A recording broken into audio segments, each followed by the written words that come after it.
Բարելույս սիրելի Աստծո ժողովուրդ, օրհնում եմ ամեն մեկիդ օրը թող լցված լինի Աստծո խաղաղությունով եւ Աստծո սիրով։ Ուզում եմ կիսվել մի հետաքրքիր խոսքով Հովհաննես ավետարանից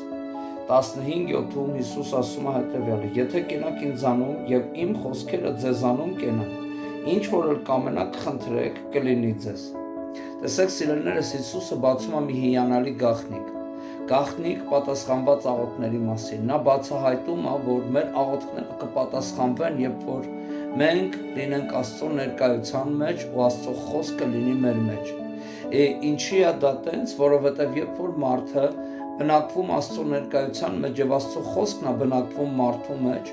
մարդու բնավորությունը, մարդու էությունը, մարդու ինքնությունը սկսում է փոխվել եւ մարդը դառնում է ավելի աստվածակենտրոն, մարդը դառնում ավելի աստվածավախ, աստվածապաշտ եւ մարդու խնդրվածքները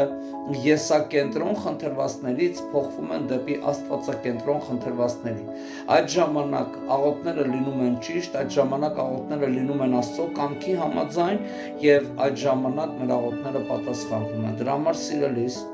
կոչ եմ անում, որ ձգտես Աստծո ներկայության մեջ լինես եւ Աստծո խոսքը քո մեջ լինի եւ քո էությունդ ճիշտ աղոթքներ կբարձրացնի Աստծո հոգու միջոցով եւ կպատասխանվես ու հավատքդ կբարձրանա պատասխանված աղոթքների միջոցով։ Թող Տերը օրհնի քեզ։